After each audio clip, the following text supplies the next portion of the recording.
Broadcasting live. It's America's longest running talk show on computers. It's Computer America, bringing you the biggest names in technology with guest interviews, new products, and your emails. Listen live at computeramerica.com on any device around the world.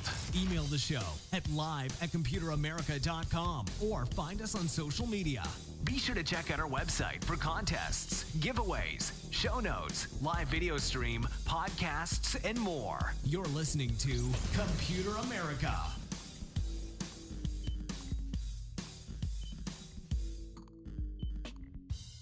Hello and welcome into the Computer America Show.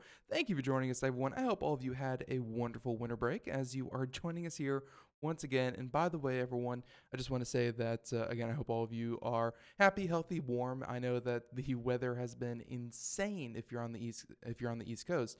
I mean, just this morning, 7 degrees, and that's warm considered by a lot of people. So again, so everyone, I hope you are happy, you are well rested and ready to get back at it. And hey, you didn't miss us too much as our first show back from our long extended break, right? We made it through that drought. That was the longest break that Computer America takes every year. So, hey, we have, I think we do something akin to something like 200 to 250 shows a year. And hey, here is show 1 for this year. And next month, by the way, everyone, just to toot our own horn here at Computer America, well, next month marks our 27th year on the air as a show. So Computer America will be celebrating 27 years and, hey, many more years to come after that. So again, I hope all of you are doing well, and we are going to go ahead and get into the swing of things with what better way to jump back into it than a nice, calm, relaxing, excited Gamer Tuesday. And joining us is our, I can officially call him now, our gamer correspondent here, and we're going to be talking to Cory Galliher in just a moment. He works over there with Popzara and Nate Evans, who is a regular feature on the show as well. And he writes many articles, does game reviews, and hey, this is going to be a lot of fun. So, but before we do that, a couple of things I want to mention, including ComputerAmerica.com. That's where you'll find everything, including any games we talk about today, any articles that Cory cares to share, any, just anything that we do today will be in the show notes. So if you're busy, if your hands are tied, don't worry, we got you covered. They're in the show notes. Also, be sure to check out the social media contest, which is sponsored by Logitech, and we should be getting a new prize here soon. We have to go talk with them and see what they want to put up. But, of course, we love that they do that. And, yeah, that social media contest is still ongoing into the new year. And then the last thing is, of course, we are going to do, we continue to do our video portion where you can watch Computer America and you can watch myself, as we kind of do the show. It's not mandatory. It's completely optional, but on days such as today, when we talk about games, we show trailers and things like that, or gameplay footage. It's just another way to experience the show. So with all that said, I think our guest has been more than patient enough, and we're just going to go ahead and bring him in. And once again, Cory Galliher, he writes for Popzara, and of course, is just an all-around gaming aficionado. And, hey, no one better to break it down with us. So Cory, welcome back onto Computer America. Hey, thanks very much. I got to say, there's no better way to start the year off than with some Gamer Tuesday. Absolutely. It is a way that, I think a lot of people don't want to get back to work after being off for a week or so. And, if we can people back in with some light, fluffy topics such as is Destiny 2 dead, or, the best games of this year, just little topics like that, it's going to be a lot of fun. So I think we'll go ahead and I'll, as a correspondent, I'll let you give us first picks. Where would you like to start, sir?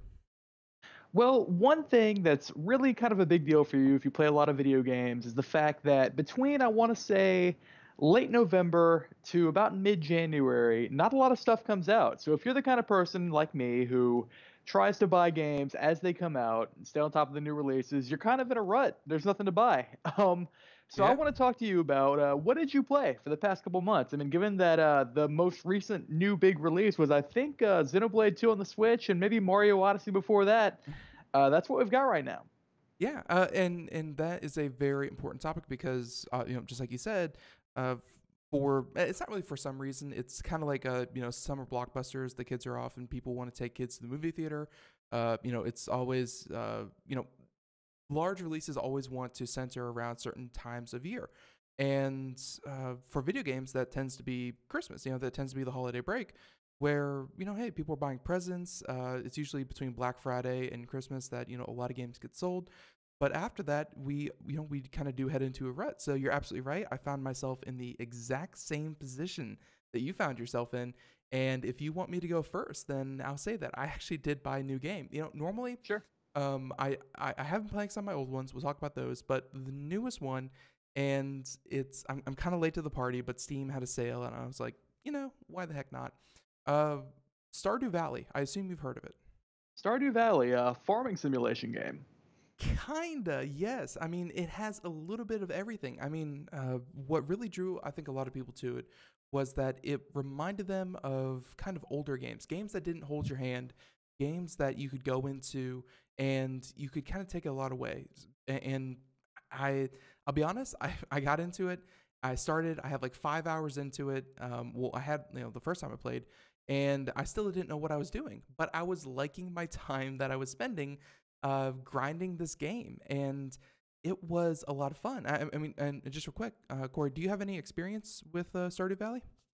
I actually have a copy of it on Steam that I've played about an hour of, and I have a copy on Switch that I haven't really touched, so I should probably put some more time into it if you enjoyed it. Yeah, Stardew Valley was released on the Switch, and just so people, kind of get an idea of this game, it's one of the biggest features, or one of the really cool features, was that it was developed kind of as a solo project. I think people can associate maybe Notch to Minecraft and think about how big that was. Well, compared to Minecraft, Stardew Valley has hundreds of hours of content and is getting up, regular updates, more so than many games out there on the market. And I'm not sure if it still is, but it was a passion project by a single developer. Went through Steam Greenlight and things like that. I mean, no, really, it was when it was released, and we're gonna talk about PlayerUnknown's Battleground, but when it was released to the public, and the content was oncoming, but he still had hundreds, and I mean hundreds of hours worth of content that people really fell in love with for a $20 game at release. Sure. It was a very, very cool. So like I said, I'm only like 5-6 hours into it. But that was my pickup because, hey, it was on sale. It can't beat those Steam sales.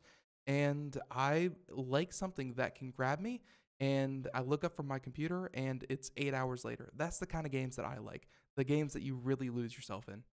Right. So and just to go ahead and continue that, I mean, so Stardew Valley, I have other games that I want to say that I am currently playing, but I'll let you go next. What game are you leaning on to get you through these lean times? There are a few. One of the things I like to talk about later are some hidden gems of 2017. I mean, this has been a great year for games. A lot of stuff has come out. It's inevitable that if you play a lot of games, you've been hitting the big ones. Maybe you missed some of the small ones. But stuff like Hollow Knight, which is an adventure game where you play as a bug exploring a dead bug kingdom. It's better than it sounds. Trust me. I actually have not heard of that one. That's interesting. Real high quality game. Like I said, I want to talk about that one later because it's definitely one of the best games 2017 that nobody's talking about right now. But other stuff that I've played a lot of lately, Resident Evil 7, actually, again, that I went through, finished again, played through the DLC. Really high quality game. Really shows that video games can still do horror really effectively. Scary as hell for the first couple hours. Kind of less so as you go on because it kind of falls back into Resident Evil tropes of fighting zombies and so on and so forth. But for those first couple hours, man, that really gets to you. Oh no, it's horror games, and I'll be honest with you, I've like the only horror games I've really sat up and taken notice of.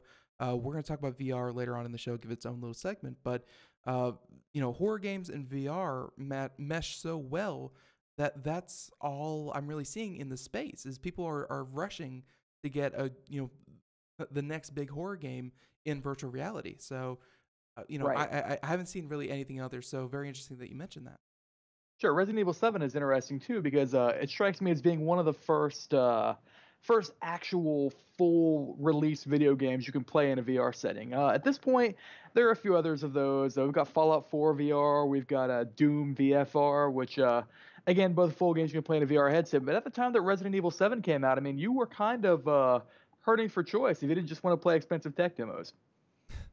You were, but that certainly seems to have diminished because I think a lot of games at this point have really released, and you do have that back catalog. Hopefully, you're going to plow through. So, so was that one of the games that you picked up? I'm sorry, I missed that. Was that Resident Evil 7? Was what you're currently Resident working Evil on? 7, which again, really solid game. Has a lot of really good DLC too, which is an interesting point. A lot of games have DLC come out, feels like just a little add-on they're trying to make a little bit more money off of. Resident Evil 7's DLC is really, really solid. Just calls to mind the older Resident Evil games. It's really well made. The game as a whole is definitely worth a look, especially if you can get the Gold Edition, which I think is on sale on Steam now for like $40 or so. It's not a lot. Yeah, that's one of the key parts of playing older games that I'm really I really like because yes, we can go out and buy these games at their full price, but if you happen to miss them, then you can go back and get some really quality games for an exceedingly cheap price. Like I remember back when I had a 360 and I completely missed like every BioShock that ever came out. And Wow. I was able, I know it was a tragedy, but I was able to go back and get like a Game of the Year edition, and it had like BioShock 1, 2, 3, BioShock 1, 2, 3, and pick them all up for like 15, $20. And that's a lot of gameplay for not a lot of money. Like, do you also kind of recommend that people go back and even though they're not the newest, the shiniest, do you think people are benefited by going back and checking out games? Absolutely. I mean, one of the great things about today, as far as video games go, it's a great time to get into the hobby if you're not already. It's a great time to be part of the hobby if you already are. And a big part of that is the fact that there are so many really solid games you can get for so cheap. It's insane. Every year we see Steam, the biggest PC distribution platform, has a bunch of big sales. We have Humble Bundle, which is an IGN-owned company that sells. It periodically sells a whole bunch of really great games for a very low price. There are multiple storefronts you can go to. I mean, there's never really been a better time to play video games if you don't want to spend a lot of money doing it. And the Humble Bundle, that there was actually a game that was within, it was either the December or the November Humble Bundle that I definitely want to talk about. It's one of those kind of quote unquote hidden gems. We'll talk about it a bit later, but it's called Getting Over It. Sure. And my God, that is the funniest game to never play, and we'll talk about why. But Getting Over It, check it out. It's hilarious. So, but hey, let's finish up our topic here about what else you're playing. So one thing that I do find myself doing is going back, and I'm not sure how much of a competitive person you are, Corey, but I'm probably better at you being competitive in that I like every couple of months, I find new meaning in life when Overwatch comes out with a new season, or League of Legends is about to come out with their new season. I think World of Warcraft has like an arena season closing. These older games, they have seasons where everything kind of hits the reset button and you can dive back into it. Do you find yourself doing any of those? Because currently I'm kind of doing Overwatch, and in a couple weeks here, League of Legends. A favorite game of mine that I'll come back to whenever a new season starts is Diablo 3, which Yes. every so often it will reset the season ladder. You can start new characters, collect new items, try to reach the highest levels before anybody else does. It's really cool. Similar to that, game called Path of Exile, very similar game, dungeon crawling, fighting monsters. Every so often they'll release this big new expansion, which basically just feels like an entirely new game. It's wonderful. So yeah, I mean, I'm a big fan of that sort of games as a service concept, where instead of seeing sequel after sequel after sequel like we used to, we're seeing these games that would have died out by now, like Overwatch. I mean, Overwatch was released what, a year and a half ago, two Yeah. years ago? Yeah. Yeah, I mean, Overwatch is still around, still doing strong. You still see new heroes released every so often. You still see new competitive modes. So yeah, I mean, I appreciate the idea that games are kind of an institution now. That there's going to be Overwatch for the foreseeable future. People will still be playing the same Overwatch that I played back when it came out. That's what I think a lot of games or game developers are really hoping for with the esports scene. With electronic sports, these ideas that your game is something that people compete in professionally. You draw big advertisers, you draw large audiences, you draw a lot of attraction to your video game. And really, your video game, I think you uttered it there, video games as a service, where it's not so much about the video game, it's about what the video game as a platform can do for you. And Sure. let's take someone like Blizzard with Overwatch. They're it was never going to be just a first person shooter. It was never going to be like a Halo kind of thing, but for a whole new Blizzard universe. They're planning on turning it into they already have a bunch of animated shorts. They have a professional scene that they're trying to set up. I think more and more companies are going to get into that, and the idea that making a game, it's not going to be enough to just kind of put it out there and say we're done. And there are ways to do this wrong. Like I said, Destiny 2, they've fallen into a number of pitfalls that I think other developers can really take note of. But it's a more popular idea that these games are not just once and done, and in some cases are actually better than when they were released a couple of years ago. I mean, Overwatch and the original Destiny, Diablo 3. I picked that up when it first came out. Diablo 3, I can honestly say right now, is better than it was at release or even during the first expansion. It's like almost a completely new game. Infinitely so. Just vastly better than it was when it came out. Right. And these games, they're going to get better. So like I wouldn't worry so much about when it was released, but more about when it was last updated, because that's a big deal going forward. So all right, so I think that's about all the games I can think that I'm currently playing. Sure. Again, Stardew Valley, I'm still working on it. A couple of Blizzard games, League of Legends, and of course Diablo 3. And that I think is enough to take up my time. Any others that you were dabbling with? Any mobile or Switch games? Well, like I said, I want to save some of the bigger ones for when we talk about some hits of the past year that kind of went unnoticed. But as far as Switch games go, Xenoblade Chronicles 2. This is a really solid RPG that came out about a month ago, and just has non-stop piles and piles of content. I mean, you have to look past the whole anime thing if you're not into that. But this is a solid 80-hour game, which if you are interested in value for your money, I mean, you can't really go wrong with that.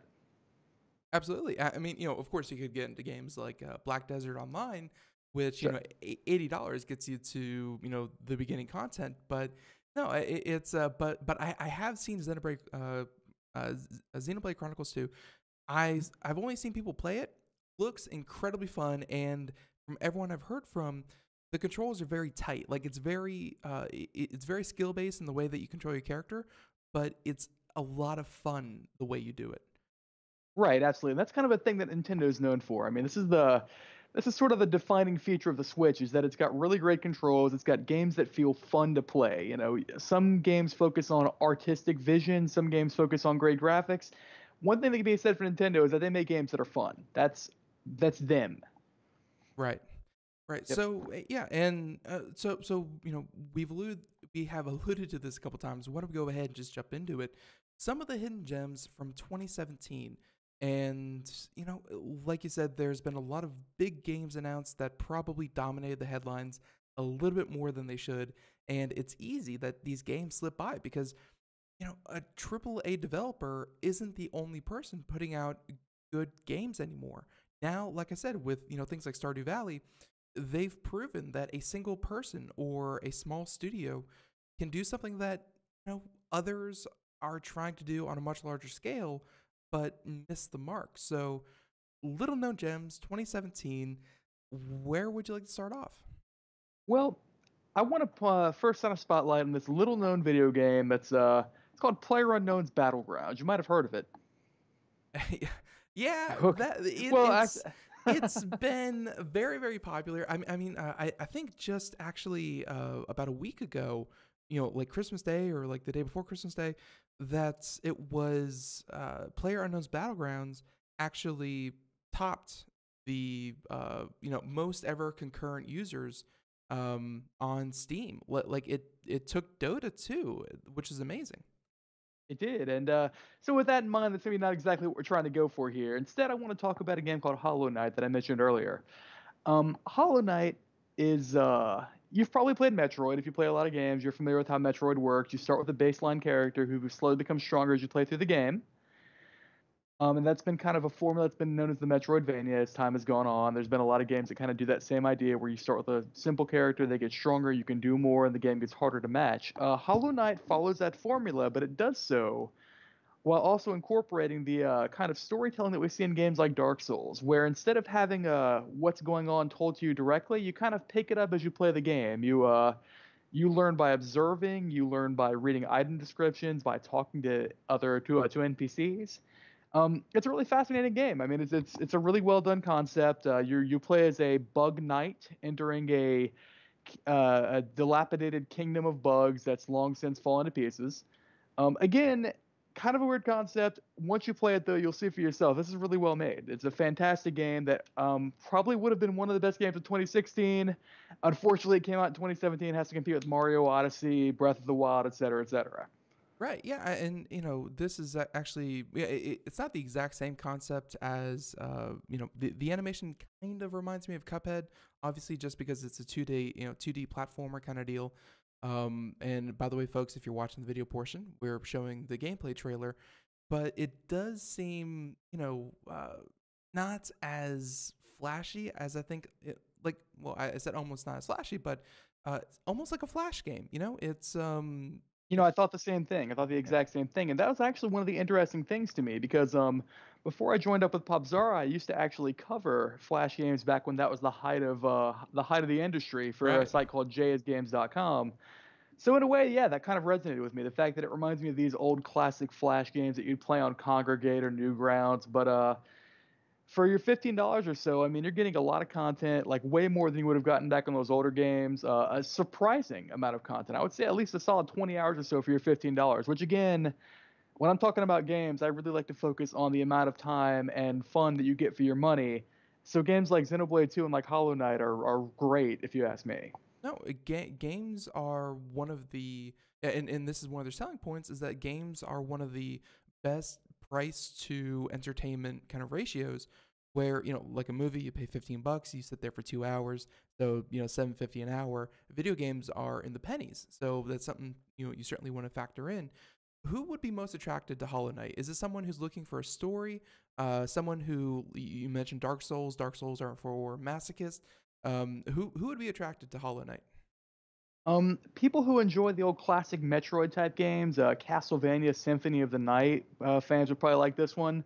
It's also a relatively simple game to get into. I feel like people who are relatively new to video games could probably get something out of Hollow Knight without being crushed by difficulty as they would in something like, say, Dark Souls. I gotcha. So, and available through Steam, and you can pick that up. PC, I'm assuming non-multiplayer, just your, single Just player game. you against the world, yeah. I believe there's also going to be a Switch version eventually, but don't quote me on that. Switch is doing something that the Wii U never really, succeeded at, and that was ports. Yep. And last year, 2017, Switch made as much fun as the industry had at making fun of Skyrim.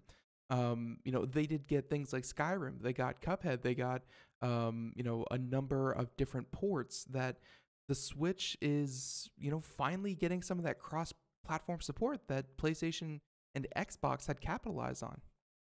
Right, absolutely. And the great thing about the Switch is because it's actually a hybrid console, both a handheld console and something you play on your television. It's a great system for this sort of indie game where you can put your Stardew Valley, you can put your Golf Story, you can put your Mighty Gunvolt on there, and these are games that work both on the television and on the go, and you're not experiencing any real drop in quality by taking it with you either. It's wonderful. We've not really seen anything like it, to be honest. No, it's certainly something to highlight. Now, okay, so Hollow Knight, definitely go check that out. Yep. I'm looking here, and this one was released December 6th, 2017. And I'm not sure how much you've seen of it, Corey, but if you haven't, then it's going to be just as hard to explain to you, someone Mhm. who I take as a veteran of video games, Sure. and trying to take this to the audience in general. Uh, Getting over it. That's the name of the game, Getting Over Sure. It. Have you seen anything about this? I am vaguely familiar. I believe it was funded by Humble Bundle, or at least it came in one of their bundles. It And did. It did. you sit in a barrel and you get around by using a sledgehammer as a sort of grappling claw, is what I've seen of it. You know, that is actually a very good summary of this game. It's a gentleman. He's sitting in a cauldron, and Cauldron, that's what it yep, was. yep, and you sit in or at least you use a sledgehammer to essentially navigate the world. You know, you don't leave the cauldron, and it's kind of a puzzle kind of game. You know, it's a game that you uh, and I think people out there who have played Flash games would know this. There was a type of game called QWOP, QWOP, and Hmm. it was kind of like a walking simulator. The controls were very, very, I don't want to say messy because that would give a disservice to what QWOP was, but it was very almost counterintuitive, and it was very Right. hard. This is in the same vein as QWOP, where the game is more about the story and the controls than it is about anything else. And it makes for a very interesting game. Again, Right. From what I've seen of it, like even simple actions like getting over a small hill become incredibly difficult when all you can do is kind of sledgehammer your way over them. right, and and it's really, again, it's about figuring out the controls. Where how do I use a sledgehammer? And I guess when you only have a sledgehammer, everything looks like whatever you use a sledgehammer for. But it's a situation where you have to push yourself, and kind of jump. You have to grapple. You have to swing. You have to do all these kinds of things. And this entire time, you're getting this narrator who is who is narrating to you almost nonsensical stuff, or just kind of coaching you along. And it's a very almost surrealist kind of game. And the interesting part about this, that everyone, I definitely recommend that you go out and check out some videos of this. But why this got a lot of attention wasn't because it was weird, it was confusing.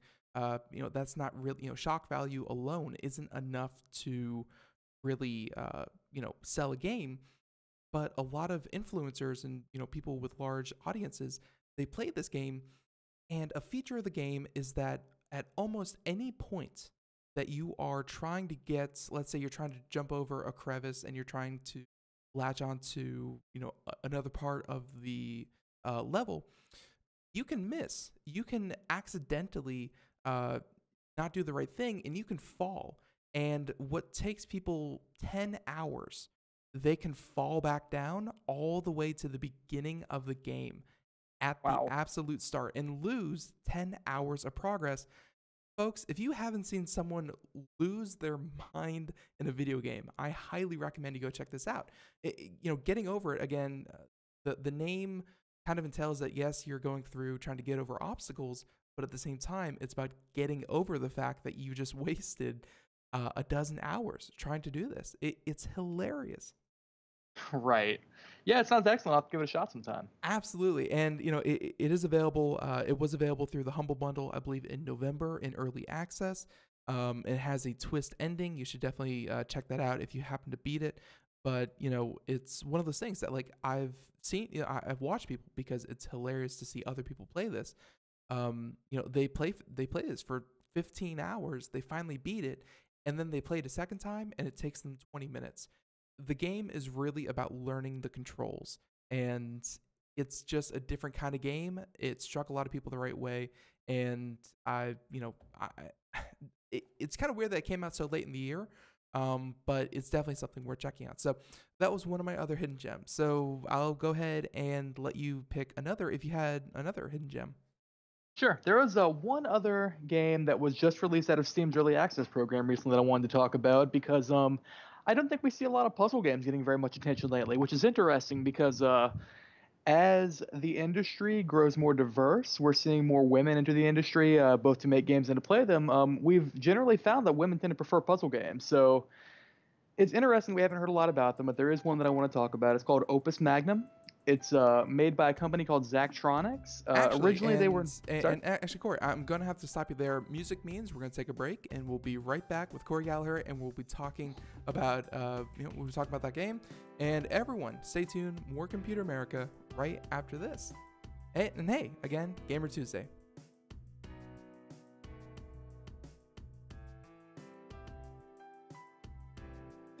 We are all Brother Wolf. 10 years ago, a group of locals banded together to create positive change. We took animals into our homes, held adoption events at local retailers, and talked to the community about our mission to help build a no-kill Asheville. A decade later, we have achieved so many victories for animals in need. There's been so much progress, yet there's still so much to do. As part of our year-long celebration, we encourage you to become a member of our special Compassionate Circle program. With a monthly donation of $10 or more, you will have behind-the-scenes access to the work we are doing at Brother Wolf. Our goal is to reach 1,000 members because we receive no government funding. Working together, we can help build and sustain no-kill communities. Learn more at compassionatecircle.bwar.org. We are a 501c3 tax-deductible organization.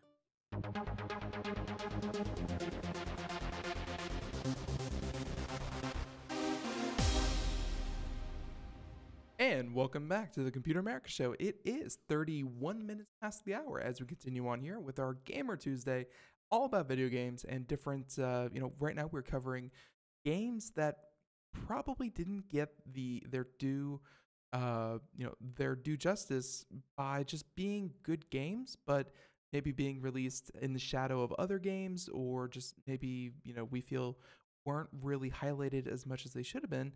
So, again, joining us, Cory Galliher. He is our gaming correspondent from Popzara. And Cory, I believe Opus Magnum was the one that you were about to talk about, right? That's correct. Opus Magnum, which is a puzzle game created by a company called Zachtronics. As I mentioned before we hit the break, we've definitely seen the industry grow and grow more diverse. And one of the things that we see as more women like to play games is there tends to be a preference for women toward puzzle games, which is interesting. And if we're talking about puzzle games, it's hard to overlook Zachtronics. They made a game called Space Cam a while back, basically about synthesizing compounds using these little using different rules, essentially, is a way to put it. With Opus Magnum, we're looking at the idea is that you're an alchemist in this sort of medieval fantasy world, and you're trying to use alchemy to combine different elements to create products. Like one of the early ones, for instance, is a cure for hangovers. And to do this, you basically create simple machines and program them yourself. So you might have an arm that picks up an element, twists it around, puts it in place, repeat. And it's interesting for a couple reasons. Number one is obviously the enjoyment of creating a machine that works, that you program yourself. Watching it in action feels really satisfying. The other interesting aspect of this is that there are leaderboards that score you in several different criteria. One is making the cheapest machine, using the fewest parts. One is making a machine that can do it the fastest. One is making the most efficient machine that uses the least materials. It's really, really interesting. Something you kind of have to see for yourself. If you just look at the screenshots, it's a beautiful looking game. Maybe not as visually impressive as something like, say, PlayerUnknown's Battlegrounds. Really solid game in 2017, by the way. But yeah, if you're looking at if you're into puzzle games, Opus Magnum, absolutely worth a look. It's out of early access now. Had one of the shortest early access periods that I've seen. That is something I hope we see from other games as well. Early access. Absolutely. Early access doesn't have to mean first alpha. That you can use early access as strictly a little bit of a beta testing phase. But I will say that, folks, we have been watching the trailer, and I see what you mean by about puzzle. It's one of these things that I bet that you start off and you start piecing it together, and eventually it's after a little while. You're going to build upon your own progress until you eventually, kind of get this, kind of going. And I think the way that they did it, at least, from what I'm looking at here, they made it so that I bet future content or, future puzzles or, just if you really enjoy this kind of thing, it's going to be pretty easy to put out regular updates with more content. Right, absolutely. And It's exactly as you mentioned. There's this kind of sense of building upon what you learn as you play the game. I mean, you'll play for a couple hours, come back to a situation that you thought was impossible the first time you saw it, and now that situation is like step 1 of 15 of the puzzle that you're currently working on, and it seems like it's nothing to you now. I mean, it's that sense of progression that makes this game so great, I think. Right.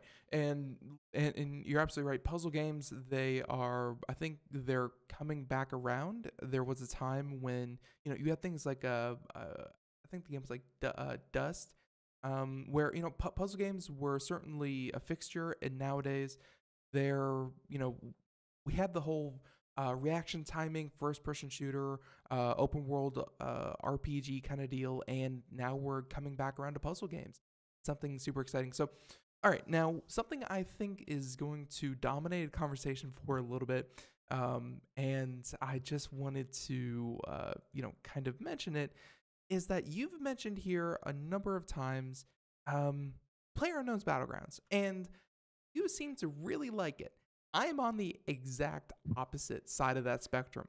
Let me take a look real quick on my Steam list. I currently have, let's see, it's that's about 106 hours from PlayerUnknown's Battlegrounds. That's not bad. That's not bad for a game like, obviously there are people who've already logged thousands of hours into this. I'm definitely on the low side there. But it's not bad. And, but here's the problem with it. A lot of those hours were probably accrued during the extended beta, open access beta or early release that PlayerUnknown's Battleground had, right? Yes, absolutely. And it's an interesting point. It's interesting to tie these two things together because more than pretty much any other game I've played from the early access period, I would say that PlayerUnknown's Battlegrounds feels the most different from when I could first play it to when it was actually released about, 2 weeks ago? Yeah, it wasn't that long ago at all, but they finally came out with 1.0, and then even then they're like, oh yeah, by the way, we're still working on stuff. Expect an update here in the next couple of weeks as well. Like, I think that they released the 1.0 to kind of go along with, I think like it was like an Xbox release, something like that. But that's right, it's an Xbox console exclusive at the moment.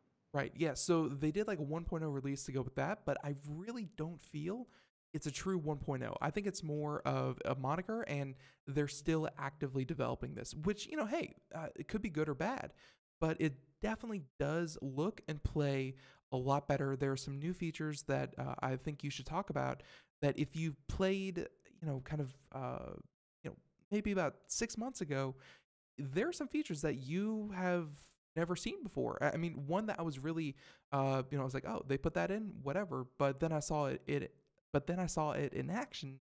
Like, I'm sorry, the replay feature, a huge improvement over what they had before. Talk about some of the features that they implemented with 1.0.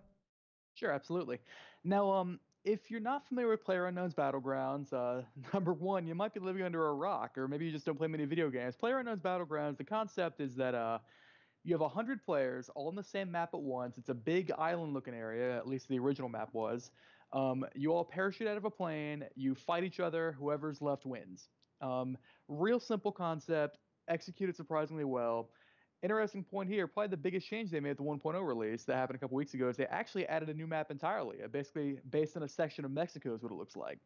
So it's fascinating because it's fascinating how much this can change the way the game plays. Originally, your island was had a few urban areas, but mostly a lot of plains, A lot of a lot open of area. hills that Yeah. you get on, which made it really solid for sniping and such. This New Mexico map has a whole lot fewer urban areas and like houses and such to hide in, but it's got a lot more natural cover, which changes the way you play the game completely. It's fascinating.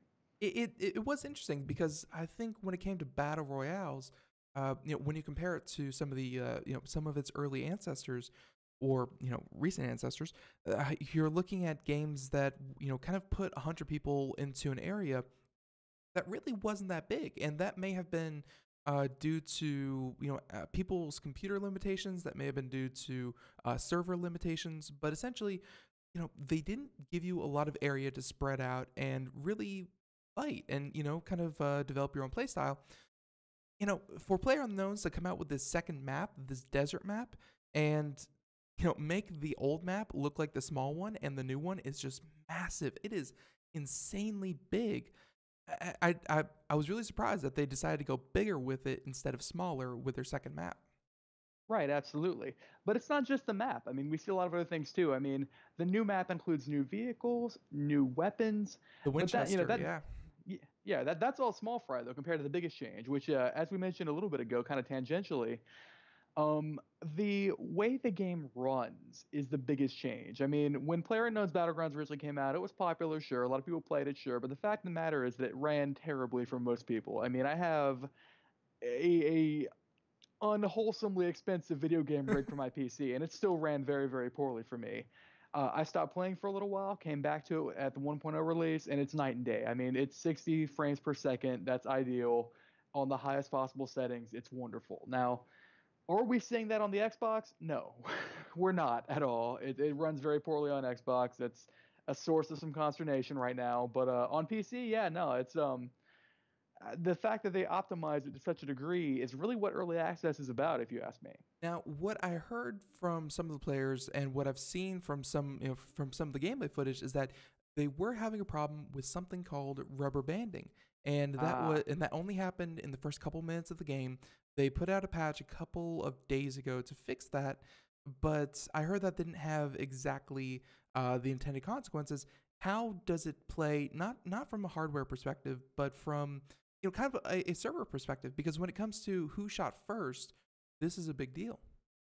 Right, and this is actually a kind of a bit of controversy within the Unknown's Battlegrounds community right now. The fact of the matter is that this game's become very popular. It's become popular worldwide, and in particular, it's become very popular in China. Yeah. What this means is that you have a lot of Chinese players logging in from net cafes, as is popular over there, and a lot of the time they're logging in North American servers, which, because they're so far away on crowded connections, can cause lag, which can impact how the game runs for everybody else. And that becomes it's a difficult conversation to have, because some people think you should restrict Chinese players to Chinese servers. Well, that doesn't seem fair. I have European friends I want to play with. Should they only be able to play on their servers? Should I not be able to play with them? It becomes a question. And I mean, just real quick, we have seen other developers do exactly that, where Yes. League of Legends is kind of my go-to, where they have a North America server for Canada and the United States, and then they have a Central America server for essentially Brazil, Mexico, and essentially all of South America. Like, they do segregate, and you have to pay money if you want to go from one to the next. They don't do that here. And I think you're about to get to it. I'm sorry for interrupting you, but Sure. do you think that's a good thing? It's very difficult to say. I've certainly played in matches with Chinese players, and I don't have any issue with them playing with me. The issue that I have sometimes is that they do have laggy connections, and it can be difficult to actually take aim, shoot at them. It impacts the way that I fire at other people because their lag is affecting me. But the other aspect of this too is that in some cases the well is kind of poisoned. You have people who are just, I hate to say it, just straight up being racist, saying they don't want to play with Chinese people because they're Chinese, not because they're impacting the game, which pollutes the conversation, makes it a difficult one to have.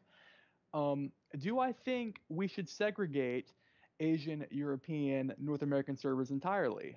I don't know about that. Again, I have at the very least European friends that I like to play with, and if I couldn't play with them, it would detrimentally impact my thoughts in the game.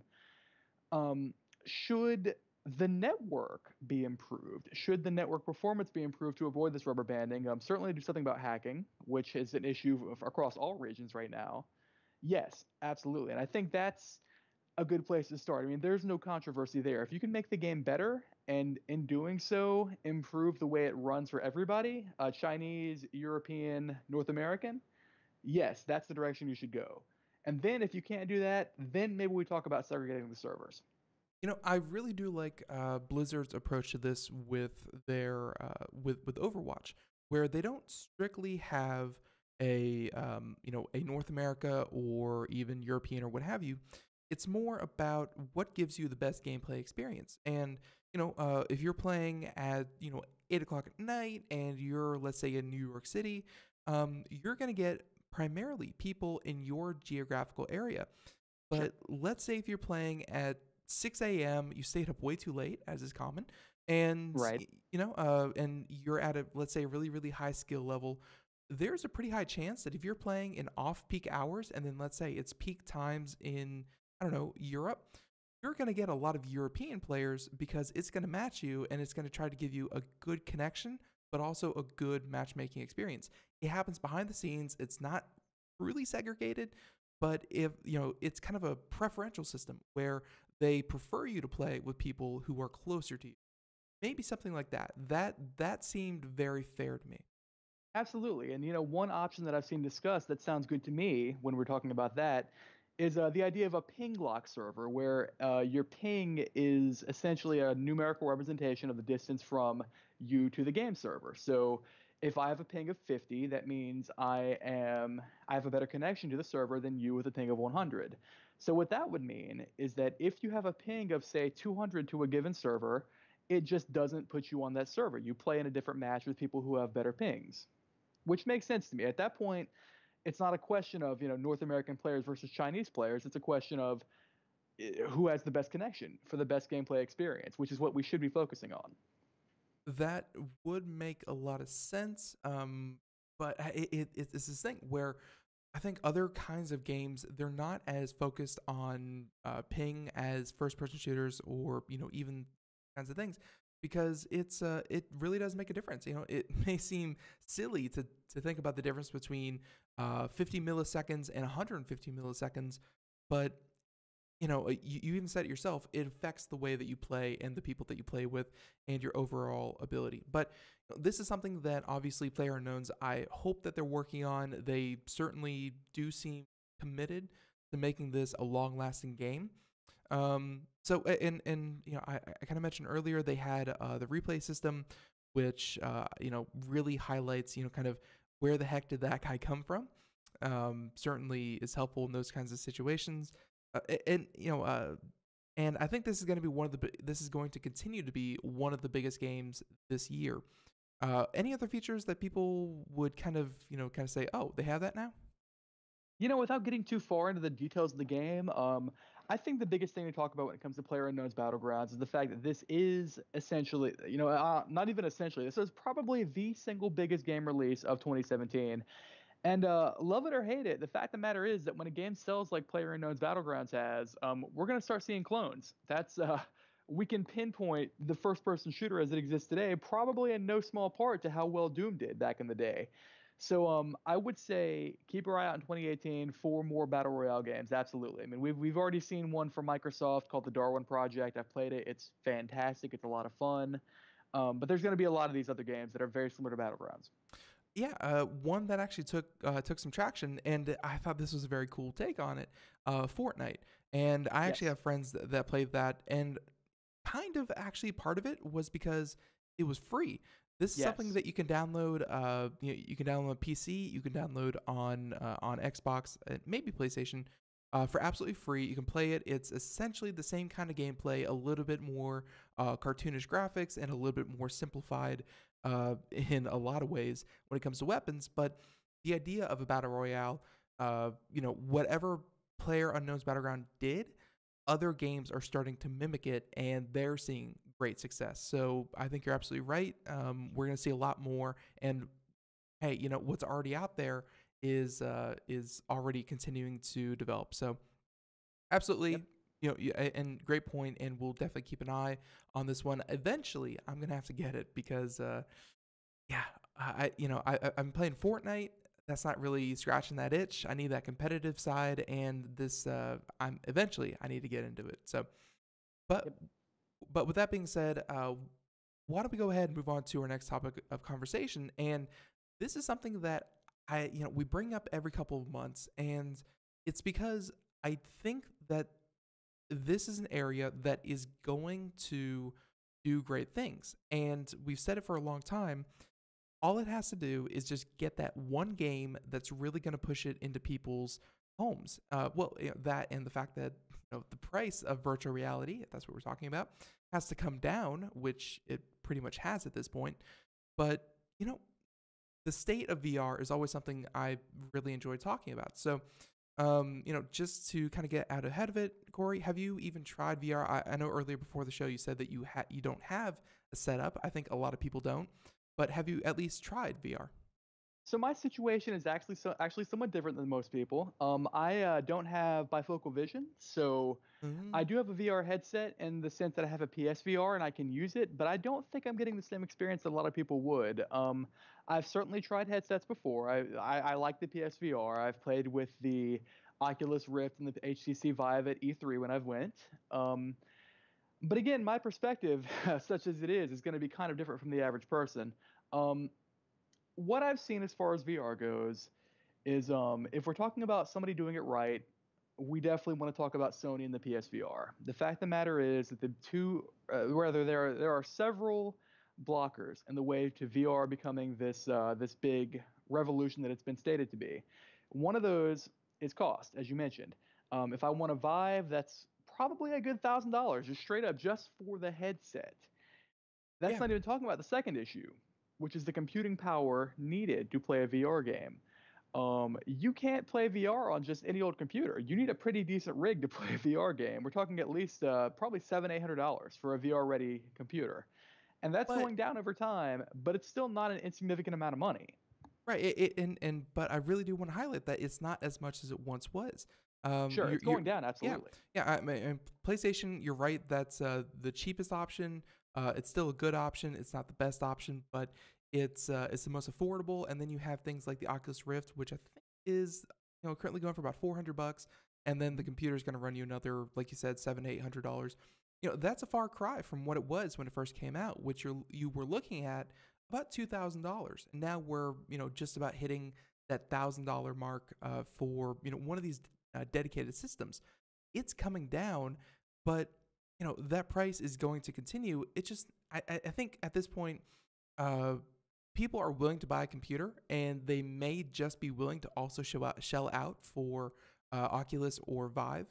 The games have to come around. That is the part that has to happen. And we saw some games for virtual reality that really, I think, started to just lightly touch on the potential of virtual reality. And it's not augmenting, your favorite game. It's not taking Skyrim and making it augmented reality. It's not taking, whatever the current best-selling game is in the world and making a port for it for the HTC Vive. It's about discovering what virtual reality is good at.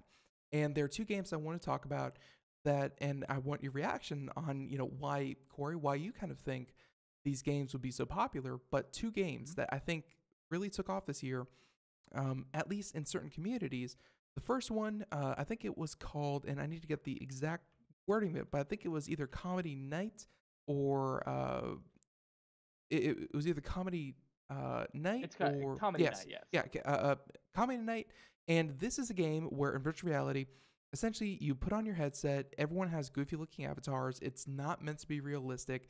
You're not looking at an audience of, actual faces, but you are looking at an audience that is composed only by other VR people, only by others who are sitting in essentially a small comedy club, maybe 8 to 10 to 12 people, and you take turns. You go up on stage, you tell a joke, and then you get off the stage. And it's a very social kind of thing. The gameplay is not, oh, you all have to jump over barrels and, defeat Donkey Kong. No, it's a strictly human interaction. The game is only as good as the people you're playing with, and it had a lot of traction. So my question to you, Corey, is, what do you think about these games that the gameplay is only as good as other people, and is that where VR is destined to go? Now, it's interesting that you bring this up because I was going to mention another issue facing VR is the practicality of the thing. When you play VR, you have this big helmet on your head. You are attached to your computer or your PlayStation via a giant cable coming out of the back of your head. It's awkward. You can't see around you. You might be having to move a lot. You might be swinging your arms around, maybe smacking your cat in the face. It's a lot of people can't really swallow that, and I can't blame them for it. I think one of the barriers to VR is going to be creating this system where maybe you're not directly chained to a console or a computer. And until we can do that, we're going to see games like Comedy Night and like VR Chat, which is another popular one, where you don't necessarily have to do these crazy things like swing your arms around to aim the gun or even really engage in what we would normally call a game at all. Where you Yeah. just talk to people or you tell jokes or you sing songs. I've seen that happen in Comedy Night.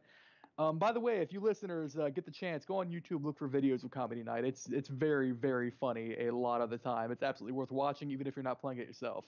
Right. Yeah. And that's actually where I kind of picked it up from, was watching other people play this game. And and this is why the second game in the same kind of vein that I wanted to bring up about virtual reality was this game called VR Chat. And VR, as in virtual reality chat, I think it's available through Steam, and it's essentially the same thing where people go onto servers and you randomly bump into people. I think there's only a maximum of like maybe 36, but mostly 18, 12 people on a server. And yes, they have certain things you can do like laser tag and bowling and things like that. But again, the primary point of this VR game is to connect people, is to put people in front of other people through use of avatars, and you interact. You have human interaction. And that seems to be, what VR right now is really kind of excelling at, and it's the human element. Have you seen anything of VR Chat? I have seen a little bit of VR Chat. I have a friend who absolutely loves it. He likes to go into situations where people are like trying to role play with each other and pretend to be characters, and he likes to take their stuff, likes to appear, grab the drinks out of their hands, run away. That sounds great to me. That's what video games are all about, being a big old thieving jerk. Well, that's part of what VR Chat is. Again, you take an avatar, you put on a persona, you role play. It absolutely is that. And if your friend wants to play a turtle who comes in, steals your drink, and runs away, his inner fantasy can come true, and is coming true. So I've seen it. It's advancing, but it's advancing by the fact that the user base. It's not so much the developers. They don't strictly make the avatars. You can import your own assets into the game, and it's a largely community-driven kind of project. And it's interesting to see which way it's going. And really, they're doing things in VR I haven't seen in other games, because I think they are crowdsourcing. They are crowdsourcing their content, and they're coming out with honestly, some of the best content in VR. It's very interesting.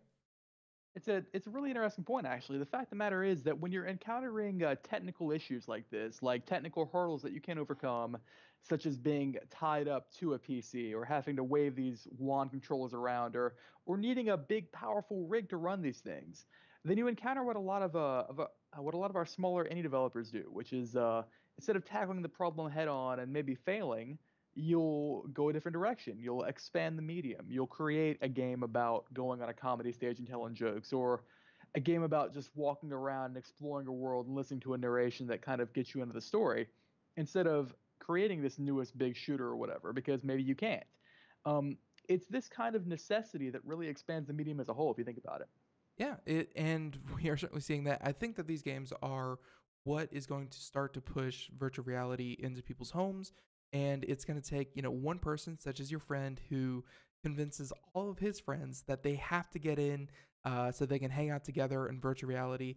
And it's the start of, I think, virtual reality. I know that we said it was going to happen, 2-3 years ago, but this is the first time that I'm starting to see, at least a higher level of interest in virtual reality. So, Cory, I will say that, we were going to talk about some of our exciting titles for 2018.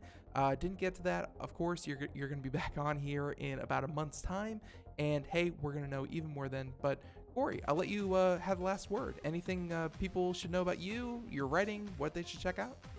Well, thank you very much for having us. As always, if you're interested in some game and culture-related content, we have it all on popzara.com. Naturally, our content output slowed down a little bit for the holidays, but we should be coming back in full force pretty soon. So for your January video game needs, check out Computer America and popzara.com. Very, very well said. And everyone, we have a link to Cory Galliher right there on Popzara, all of his articles, and of course, more at computeramerica.com in the show notes. So Corey, until next time, and everyone else out there, thank you for joining us here on the program. We are just about done. Tune in tomorrow, as I believe we have Mike Cermak. And by the way, folks, Mike Cermak, he's another correspondent, always great, gonna be fun. The next couple of weeks, be ready for some really great guests, because CES 2018 is happening, and that's where some of the biggest news of the year comes from. So, hey, everyone, stay tuned. Welcome back to Computer America. We're happy that we are back. And, folks, until next time, see you then. Bye-bye.